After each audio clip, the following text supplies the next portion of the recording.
Their cover stories are unlike any other you'll find on the news rack here in Lawrence, as their impact is to go in depth on the core fundamentals of our business community: health, sustainability, diversity, human resources.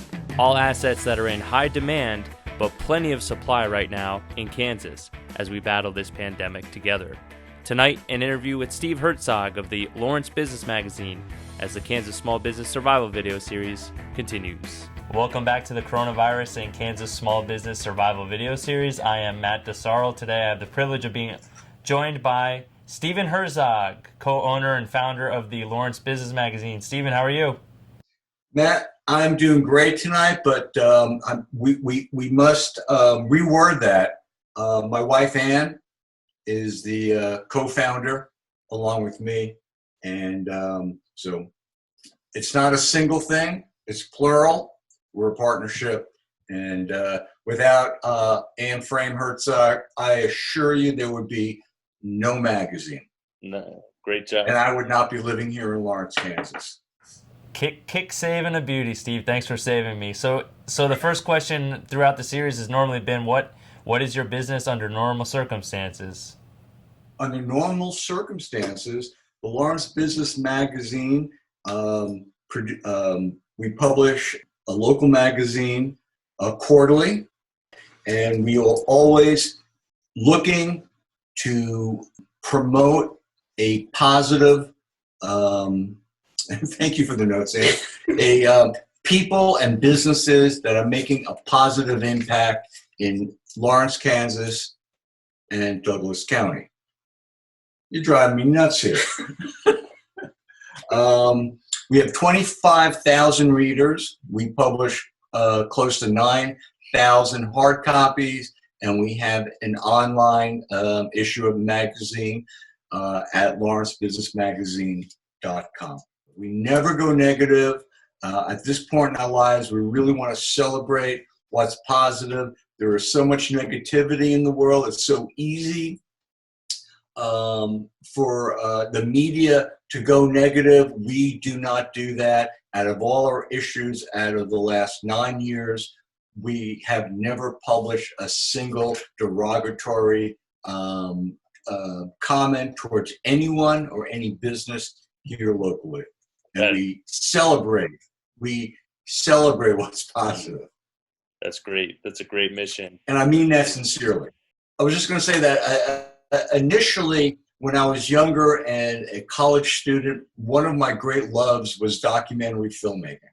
And what I loved about documentary filmmaking was meeting people where we did not really know one another, but I would get to ask questions, learn about their lives, learn about what they're trying to do in life. And I feel the same way about the magazine and why Ann and I love doing the magazine. It gets us to meet so many phenomenal people who live here in Douglas County. And it never ceases to amaze me, the beauty and the souls of these great citizens who live here. And again, I'm going to use this word again. I really mean that sincerely. It has really opened my eyes coming from living in New York City, which I love, Boston, which I love, LA, which I love, and Lawrence, Kansas, again. I just love living here. The people here and their stories are just fantastic. Okay, so the Lawrence Business Magazine printed Q1 in late February. Now you're producing a publication in the heart of a global pandemic and a national emergency. So how do you temper your editorial voice? Is the Q2 publication going to be all tainted with COVID-19 storylines, or are you storytelling some pieces in an evergreen fashion and putting COVID aside for a moment to engage in that storytelling? Well, that's a very good question, Maddie. We tend not to be a publication that tries to focus on a contemporary issue at hand. We try to look for a big picture Our next issue, for example, is on East Lawrence. And as an editorial, Ann and I will speak about this pandemic and how it affects the community and how it perhaps affects some of the articles that our writers are going to submit. But we don't know that yet because the magazine is a creative process. We come up with an idea, we bring in our writers, and we explore all the possibilities, and we try to bring in as many angles as we possibly can within the confines of the amount of pages we can actually publish. So we know that lots of businesses like restaurants now need to rely on new technology and new platforms to survive. We are seeing retailers who had never used e-commerce before scramble to create it, companies that weren't good at social media in the past relying on it to sell essential goods and services. As someone who has worked in multiple media mediums, I'm talking about movies and now magazines, what would your advice be to those business owners who are in a sink or swim mode with new technologies, new media platforms? Well, for companies that are starting to wander into new technology, for one, this is a very friendly, supportive community. So if you are, for example, a restaurant and you are unsure about how to proceed with new technology, I would not hesitate to call your friends who also own restaurants and see what they're doing and create a support group. This is a town that likes to work together and does support one another. I mean, that's the first thing you can really do.